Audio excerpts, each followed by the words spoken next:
Here are some suggestions for releasing your belief in physical exclusivity. Open yourself to the possibility of other dimensions of reality being available to you. Affirm to yourself that this is all a possibility.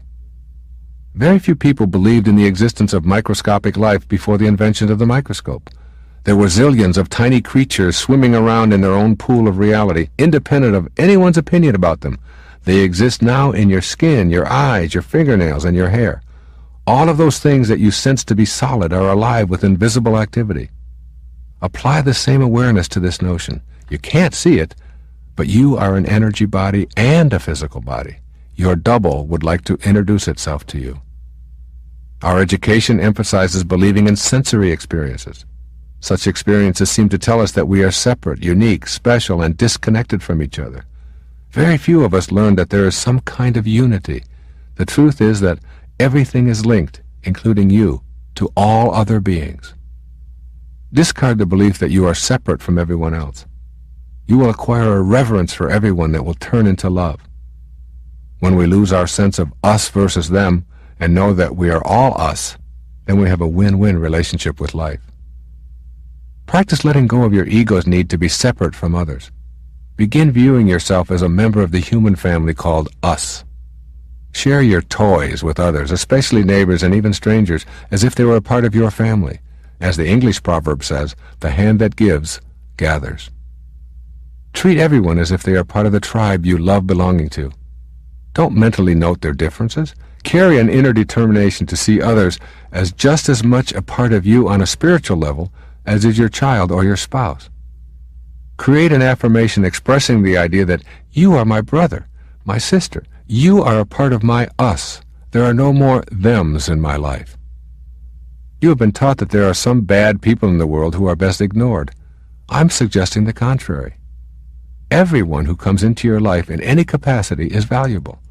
The petty tyrants in your life are just as divine as those who provide you with encouragement and support. Emerson put this important lesson like this: the whole course of things goes to teach us faith. The whole course. This means everything that comes your way. Perhaps the single most significant person in my life, the one person who made the greatest difference for me and my own spiritual development, is a person who by all accounts was a petty tyrant. This man was my father. He abandoned his family, spent time in prison as a petty criminal, and was abusive toward his wife. At the age of 49, he died from excessive use of alcohol. I have no memory of him. My knowledge of him is based on what I heard and later discovered to be true when I investigated his life. Yet this petty, tyrannical con man was the main character leading to my transformation. I wrote about forgiving my father, and you'll see it when you believe it. I discarded the hatred and the bitterness that I had carried with me for a lifetime. A single act of forgiveness and letting go opened the way to my sacred quest and the writing, speaking, and living of the miracles I write about. I learned what I had to transcend. When I now occasionally slip into some of the behaviors that I know destroyed his life, I remind myself that this is not my path. This is not the kind of father I wish to be. This is not the kind of husband I wish to be. It is his example that helps me get myself back to the path that I know is my spiritual destiny. Be thankful for those petty tyrants. They are there for a very important reason. Ignoring them guarantees that more of them will appear in different bodies later on in your life. Prayers of thankfulness are wonderful affirmations of this truth. The experience of being deserted by a spouse might teach you to be independent. This type of situation may introduce you to the loving presence within. Perhaps you will learn the difference between aloneness and loneliness and decide to love the person you are alone with. The alcoholic years can teach us that we are greater than any substance. We might learn to be thankful for those drunken teachers and consider them instructors from God. Even physical abuse may have a powerful lesson in it. We may discover that we are more than a body. It's possible for us to know that no one can reach our inner self with their blows.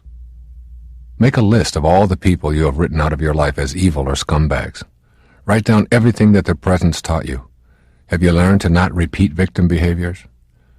Reconsider that so-called scumbag's value to your life. You could not have learned the lesson without that person. The evidence for this is that you obviously needed to bring that person into your life because you did. Look for the fullness of God in everyone. Realize that in some unfathomable way, the fullness is operating even if you cannot see it.